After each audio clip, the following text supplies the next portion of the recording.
मृत्युंजय. लेखक शिवाजी सावंत. भाग 73. नाही महाराज, त्या रजस्वला असून नुकत्याच ऋतुस्नात झालेल्या आहेत.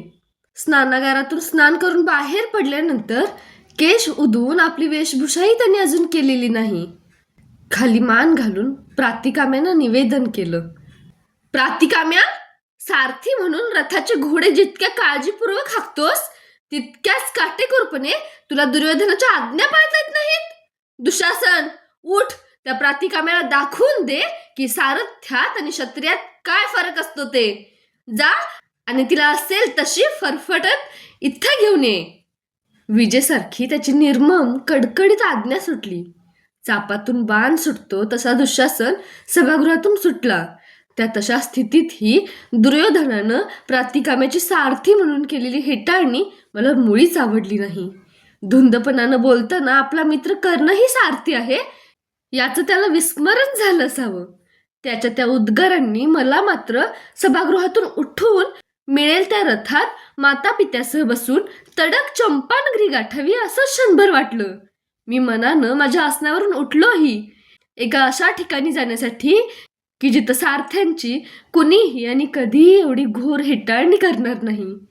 सोड सोड चांडाळा, माझ्या शरीराला स्पर्शही करू नकोस. हुंदक्या पाठोपाठ आर्त किंकाळ्या समवेत घेऊन दुःशासन ज्या द्वारातून दिग्विजयी पूर्वज प्रवेशले होते त्याच द्वारातून सभागृहात प्रवेशण्यासाठी धडपडू लागला. दासीला घेऊन राजकुमार येऊ लागला. विरोधासाठी प्रवेशद्वाराच्या भेगेत आपली निमुळती बोट घट्ट रुतवून उंबरठ्याला पाय तटवून दासी निकरानं त्याच्याशी झुंजू लागली. गंजीतून पेंडिका ओढून काढावी तशी तिला द्वारातून बलात ओढून काढण्यासाठी दुःशासन तिच्याशी झटापट खेळू लागला. पण घोरपडीसारखी भेगेत रुतलेली तिची बोट हल्लीच नाहीत. तसं दुःशासनानं सरळ तिच्या कमरेला आपल्या भक्कम बाहूंचा विळखा घातला. माझ्या सर्वांगातून शिसारची एक चमत्कारिक शिरशिरी तरळून गेली. त्या शिरशिरीत सुतपुत्र करणं, धनुर्धर करणं, अंगराज करणं, मानी करणं सर्व क्षणार्धात वितळून गेले. शिल्लक राहिला तो केवळ गंगेत उभा राहून अर्घ्यदान करणारा करणं. दुःशासना, ज्या बाहूंनी तू पांचालीच्या पवित्र देहाला आज या कुरुसभेत वडीलधाऱ्या ऋषीमुनींसमक्ष कवटाळ आहेस ते तुझे बाहू मुळातून उखडून मी अवकाशात फेकून देईन आणि जी छाती उन्मत्तपणानं फुगवून तू माझ्या पत्नीला एक वस्त्रा रजस्वला स्थितीतही इथं खेचून आणलंस ती तुझी उन्मत्त छाती फोडून तिच्यातील उष्ण रक्त मी सोमरसासारखं या सर्वांसमक्ष घटाघट प्राशन करीन. त्या उष्ण रक्तानच तिचे मुक्त केश उधळून सावरेन. हातातील गदा पायघडीच्या पाषाणावर दांडकन आदळून तिच्या चमत्कारात भीमानं दुःशासनवधाची घोर प्रतिज्ञा केली. असंच काहीतरी माझ्या देहाच्या गाभाऱ्यातून कुणीतरी गरजून सांगत होतं. कोण होतं ते? दररोज गंगाकाठी उभा राहणारा तो सूर्यशिष्य कर्ण होता. हात उंचावून तो मला सांगत होता, कर्णा उठ, हा अन्याय आहे, उठ आणि थोपव या अन्यायाला. प्रकाशाचं दिव्य साम्राज्य सोडून तू ही अंधकाराच्या भयान गर्तेकडे कुठं चाललास? सूड, प्रतिशोध ही हलक्या मनाची शुद्र लक्तर फेकून दे, ती फेकून दे. उठ. खड खड खड आसुडाचे फटकारे मारत वेग आखडत एक संतप्त सारथी त्या सूर्यशिष्यासमोर क्षणातच ताठपणे उभा राहिला. आपल्या हातातील आसुडाचे 2-3 निर्दय फटकारे काहीही विचार न करता त्यानं प्रथम त्या सूर्यशिष्यावर ओढले. गंगेचं पाणी घेतलेल्या त्याच्या भाऊअंजळींवर लाथ मारून तो सारथी कडाडला. विसरलास का इतक्यातच आपली पर्णकुटी, तो घोड्यांचा खरारा, स्वयंवरातली ती विषारी वाघबाणांची काळी चिरणारी फेक? कळू दे असतीलाही, एकदा कळू दे की दासी ही सुतापेक्षाही ही नसते. आसुडाचे फटकारे आणि अर्घ्यदानाच्या ओंजळीतून पडणारी पाण्याची प्रपातासारखी प्रचंड धारा या दोहोंत माझं मन क्षणाक्षणाला दोलायमान होऊ लागलं. मूढता, बधिरता, किंकर्तव्यता या मनाच्या दाटलेल्या धुक्यात समोरचं काहीच दिसेना. दिसलं तरी कळेना, कळलं तरी काहीच बोलवेना. मी कोण होतो ते माझं मलाच समजेना. अर्धमेली मरगळलेली गाय पाठीवर टाकून वाघानं जशी फरफटत आपल्या गुहेत आणावी तशी ती घायाळ झालेली श्यामवर्णी सुगंधी दासी कमरेला विळखा घालून दुःशासनानं सभागृहाच्या मध्यभागी जाळ्यात आणली. जाळ्यातून सुटण्यासाठी अविरत उसळ्या घेणाऱ्या पाण्याबाहेरच्या एखाद्या मासोळीसारखी ती त्याच्या विळख्यातून सुटण्यासाठी एकसारखी तडफडून अनावर उमाळे घेऊ लागली. दुःशासनाचा तो विळखा तिच्या कमरेभोवती नव्हता, तो माझ्यातल्या सूर्यशिष्याच्या कंठाभोवती होता. क्षणाक्षणाला तो आवळला जात होता. पात्रात उभं राहून अर्घ्यासाठी ओंजळीत घेतलेलं पाणी त्या विळख्यामुळे त्या शिष्याच्या हातातून कसं तरीच भवितव्याच्या पात्रात परत पडू लागलं. पितामह! तिची एकच किंकाळी थेट छताला भेदून गेली. दुःशासन, त्या कौरवांच्या चरणदासीला ती सुगंधी आहे म्हणून आम्ही थोडंसं उच्च स्थान देतो. चरणांपासून थोडंसं वर या मांडीवर आणून बसव तिला. अध्रिय मांडीवरून थोडं दूर करून दुर्योधनानं उघडी मांड थोपटली. पितामहाने शुभकेशांकित मान डावी उजवी झिडकारत खाली घातली. दुर्योधना, उन्मत्तपणानं जी मांड भरल्या सभागृहातून तू उघडी करून दाखविलीस तीच मांड वेळ येताच या गदीच्या एकाच प्रहारात चेंदून मेंदून टाकीन. भीमानं गदा उचलून प्रतिज्ञा केली. नागफड्याच्या बोंडासारखं त्याचं मुख लाली लाल दिसत होतं. 10 हाती नागाच्या नुकत्याच खांडोळ्या केलेल्या नकुलासारखं.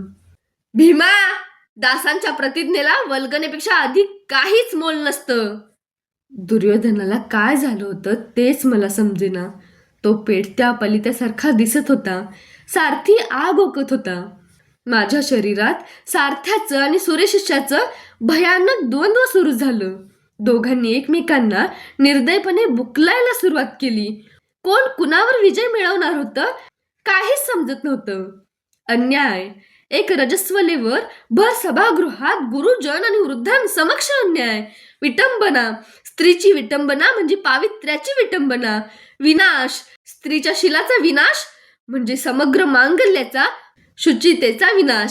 स्त्रीच्या शिलावर आघात म्हणजे मानवतेच्या मर्मावर आघात. यातूनच संघर्ष, जगातील सर्व कोमल भावभावना दगदग करणारा संघर्ष. वैराचा सर्व भक्षक यज्ञकुंड. कर्णा, सूर्यशिष्या, उठ! दुःशासनाचे हात उचकटून टाक आणि दुर्योधनासह सर्वांना गरजून सांग की हा अन्याय आहे, अत्याचार आहे, हे अधपतन आहे, विनाशकारी आहे हे सारं. माझ्यातील सूर्यनिष्ठ कंठाच्या धमन्यात आणि सारथ्यावर तावून तुटून पडू लागला.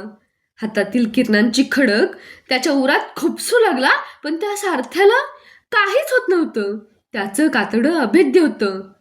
सूड, प्रतिशोध, अवमान, अवहेलना, तिरस्कार, उपेक्षा, वंचना, अधिक्षेप. कर्णा, हे आणि हेच तुझं जीवन आहे. जीवन कसलं, ते जिवंत मरण. एका स्त्रीकडून वाग्बाणांनी पूर्वी तूच मृत झाला असताना आता तू कुणाचं आणि कसलं रक्षण करणार? कर्णा, उठूच नको. जे घडत आहे ते सर्व न्याय आहे. निष्ठुर काळानं दुःशासन आणि दुर्योधनाची युती योजून तुझ्यावरच्या अन्यायाचा त्या उन्मत्त स्त्रीवर घेतलेला हा तितकाच उग्र आणि क्रूर सूड आहे. कर्णा, त्याला साथ दे, पाठिंबा दे. सारथी आसुडाचे फटकारे मारू लागला. सूर्यशिष्य लपण्यासाठी आश्रय शोधू लागला. स्वैर धावू लागला. सूड, प्रतिशोध? एका वीराला स्त्रीचा सूड घेणं कधीतरी शोभा देतं काय? स्त्रियांच्या शिलाचं रक्षण हेच तर विक्रमी पुरुषाचं पौरुष. कर्णा, एक पळही वाया दौडू नकोस. आजचं तुझं मौन तुझ्या धवल चारित्र्याला कायमची काळोखी फाशील. उठ, पुढं हो, धाव आणि दुःशासनाचे हात उचकटून टाक. अरे, आपत्तीत तत्वनिष्ठ राहतो तोच तर खरा माणूस. सूर्यशिष्यानं निकराचा अंतिम हल्ला केला. नाही, या सभागृहात पितामह भीष्म, द्रोण, विदुर, अश्वत्थामा, कृपाचार्य सगळे सगळे असताना आज तूच उठण्याचं काय कारण आहे? पुन्हा विषयाची परीक्षा घेणार आहेस की काय तू? भडकलेल्या दुर्योधनानं भर सभेत सुतपुत्रा, तू कशाला मध्ये धडपडलास असं म्हणून प्रातिकाम्यासारखीच तुझीही वासलात लावली तर? किंवा ज्या स्त्रीचा तुला इतका कळवळा येतोय ती स्त्रीच सुतपुत्रापासून मला संरक्षण नको असं म्हणाली तर? तर मग 100 बाण काळजात घुसले तरी होणार नाही अशी एका शब्दानं वेदनेची कळ तुला होत राहील. तेव्हा कर्णा, उठू नकोस, एक सुतभरही हलू नकोस. शेवटी सारथ्यानंच विजय मिळविला. हातातील वेग उन्मत्तपणे अवकाशात फेकून तो आनंदानं आसुडाचे प्रहारावर प्रहार अर्घिताने सूर्यशिष्यावर ओढू लागला. खड खड खड. उफाळलेला जलौघ नौका लोटत नेतो तसा दुःशासन तिला दुर्योधनाच्या आसनाकडे लोटत नेऊ लागला, त्याच्या अनावृत्त मांडीवर बसविण्यासाठी. थांब दुःशासना, अंध पित्याचे पुत्र अंध नसतात, तर जगानं जे कधीही पाहिलेलं नसतं ते पाहण्या इतके सुद्धा ते समर्थ डोळस असतात. हे त्या दासीला आत्ताच दाखवून दे. तिच्या सर्वांगावरची वस्त्र उतर आणि तिला विवस्त्र करून या माझ्या मांडीवर बसव.